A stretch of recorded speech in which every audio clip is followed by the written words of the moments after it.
दोस्तों, एक बार फिर से स्वागत है आपका अपने YouTube चैनल अक्सी वॉइस पर। आज की हमारी कहानी है कर्म का भोग कैसे भोगते हैं। एक गांव में एक किसान रहता था। उसके साथ उसके परिवार में उसकी पत्नी और एक बेटा था। कुछ सालों के बाद उसकी पत्नी की मृत्यु हो गई। उस समय उसके बेटे की उम्र 10 साल थी। किसान ने दूसरी शादी कर ली।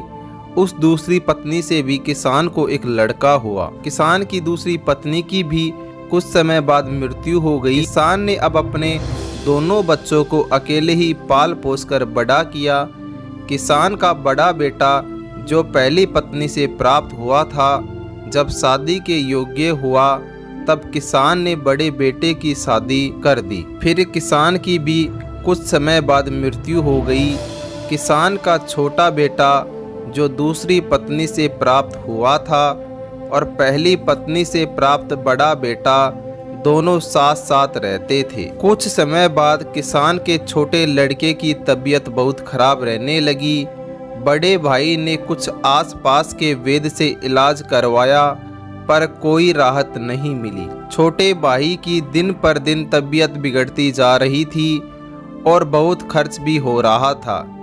एक दिन बड़े भाई ने अपनी पत्नी से सलाह की कि यदि यह छोटा भाई मर जाए तो हमें इसके इलाज के लिए पैसा खर्च नहीं करना पड़ेगा और जायदाद में आधा हिस्सा भी नहीं देना पड़ेगा। तब उसकी पत्नी ने कहा, क्यों नहीं किसी वैद्य से बात करके इसे जहर दे दिया जाए। किसी को पता भी नहीं चलेगा और कोई रिश्तेदार शक भी नहीं करेगा। सब यही कहेंगे कि वह बीमार था और बीमारी से ही उसकी मृत्यु हो गई। बड़े भाई ने ऐसा ही किया। एक वैद्य से बात की कि आप अपनी फीस बताओ, ऐसा करना मेरे छोटे भाई को दवा के बहाने से जहर देना।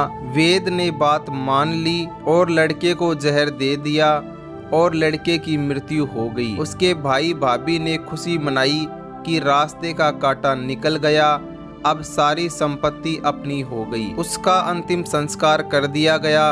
कुछ महीनों के पश्चात उस किसान के बड़े लड़के की पत्नी को लड़का हुआ। पति पत्नी ने खूब खुशी बनाई।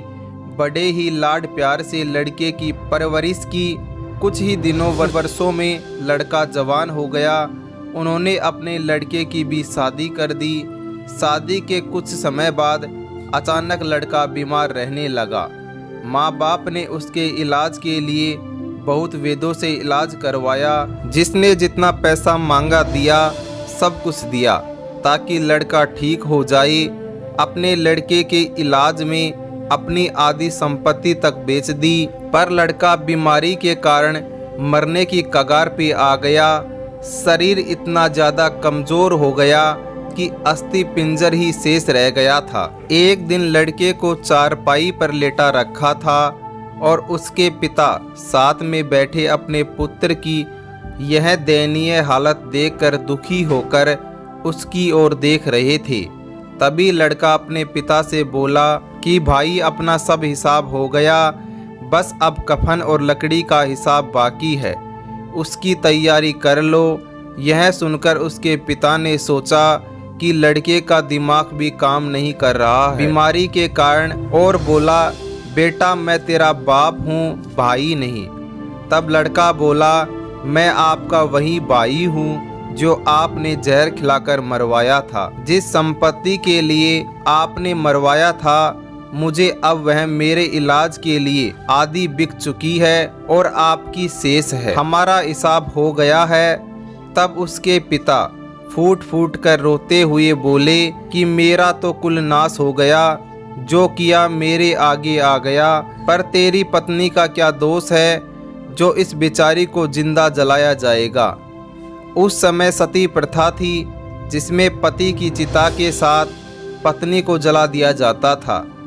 तब वो लड़का बोला कि वह वैद्य कहाँ है जिसने मुझे जहर खिलाया था। तब उसके पिता ने कहा कि तुम्हारी मृत्यु के 3 साल बाद वह मर गया था।